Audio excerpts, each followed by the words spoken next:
আমার ফাদার যদি না থাকতো, আমার মা না থাকলে, জন্ম না দিলে আমি আজকে দাঁড়িয়ে কথা বলতে পারতাম না।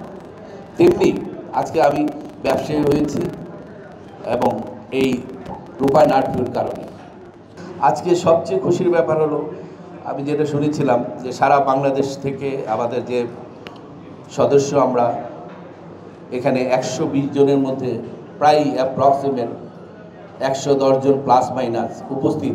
মানে এতে বোঝা যায় যে এটা একটা বিরাট মেজরিটি। সবাই চায় যে আগের যে কমিটিটা ছিল সেই কমিটিটা সুন্দরভাবে পরিচালনা করেননি বিদায় কিন্তু আজকে এই যে 110 জনের প্লাস মাইনাস উপস্থিতি, দ্যাট ইজ মেজরিটি বা মেজরিটি। তো এটাও আমি মনে করি একটা অ্যাসোসিয়েশনের জন্য একটা ভালো লক্ষণ। আমাদের মানুষের কিছু কথা বলে গিয়েছেন, আপনারা শুনতে পেয়েছেন। আমি একই কথা রিপিট করতে চাই না। আমার কাছে ওনার কথাগুলো শুনে মনে হয়েছে ওনার ভিতরে একটা ক্ষোভ কাজ করছে, কষ্ট কাজ করছে। এ থেকে বোঝা যায় যে উনি এই ওনার্স অ্যাসোসিয়েশনটাকে উনি ওন করেন, না হলে উনি এই অপ্রিয় কথাগুলো এখানে দাঁড়িয়ে বলতেন না। তো ওনাকে ধন্যবাদ। আমাদের যেটা একটা ল্যান্ড অ্যাসোসিয়েশন আছে, যেটা বললাম আপনাকে, যে ইচ্ছা করলে আপনি দেখবেন যে সরকার কিন্তু যে কোনো ব্যবস্থা নিতে পারে না। এই যে ড্যাব কিন্তু মাননীয় প্রধানমন্ত্রী থেকে একটা নির্দেশনা ছিল, কিন্তু সেই ড্যাবটা কিন্তু আমরা বিভিন্নভাবে আমাদের যে ইন্টারেস্টটা বজায় রেখে আমরা কিন্তু এই ড্যাবটাকে আমরা আবার রিভিউ করে রিভাইজ করেছি। মাননীয় প্রধানমন্ত্রী অনুমোদনের পরেও আমরা কিন্তু পুনরায় মাননীয় প্রধানমন্ত্রীর সাথে কথা বলে দেশের স্বার্থে ওনাকে যখন বোঝাতে পেরেছি, উনি বুঝতে পেরেছেন, উনি এরপরে কিন্তু আবার রিভিউ করে দিয়েছেন।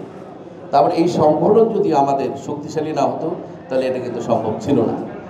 তেমনি আমি মনে করি আমাদের এই অ্যাসোসিয়েশনটাকে শক্তিশালী করতে হবে। কারণ বরাবরই আমি দেখেছি শুধু থাকার জন্য অ্যাসোসিয়েশন, কিন্তু অ্যাসোসিয়েশন যে একটা তার অ্যাকাউন্টেবিলিটি এবং এই অ্যাসোসিয়েশনকে যে একটা করবেন না আপনার, সেই ধারাবাহিকতা কিন্তু ছিল না।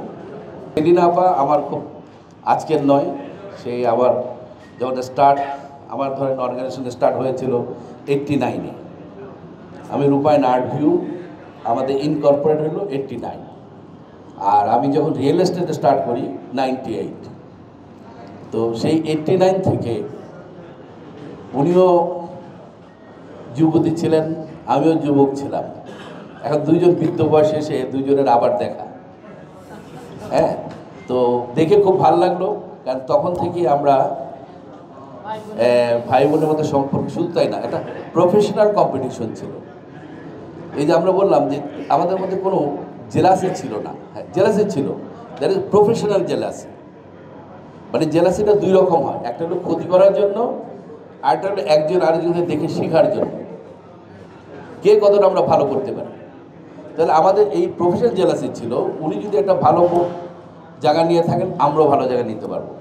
আপনি জানেন, প্রথম আমার জীবনে কিন্তু হাতে করে শহীদ ভাই সহ উনি আগে ব্যবসা করেছেন, এরপর ওনার সাথে জয়েন করলাম, এরপরে রূপায়ণ আর্ট ভিউ শুরু করলাম।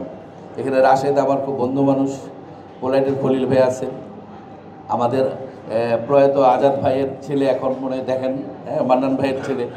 তো এগুলো কিন্তু আমাদের কাছে এখনও, এই যে যখন পল্টনে আসলাম, মনে হয় এটা নিজের বাড়ির মতো, নিজের জায়গার মতো। মানে এটার সাথে আমার একটা মায়া জড়িয়ে আছে, তো আমি ঢোকার সাথে সাথে যেন মনে হলো আমার চোখের পানি টলটল করছে, যে আমি দৃশ্যগুলো দেখতে পাচ্ছি।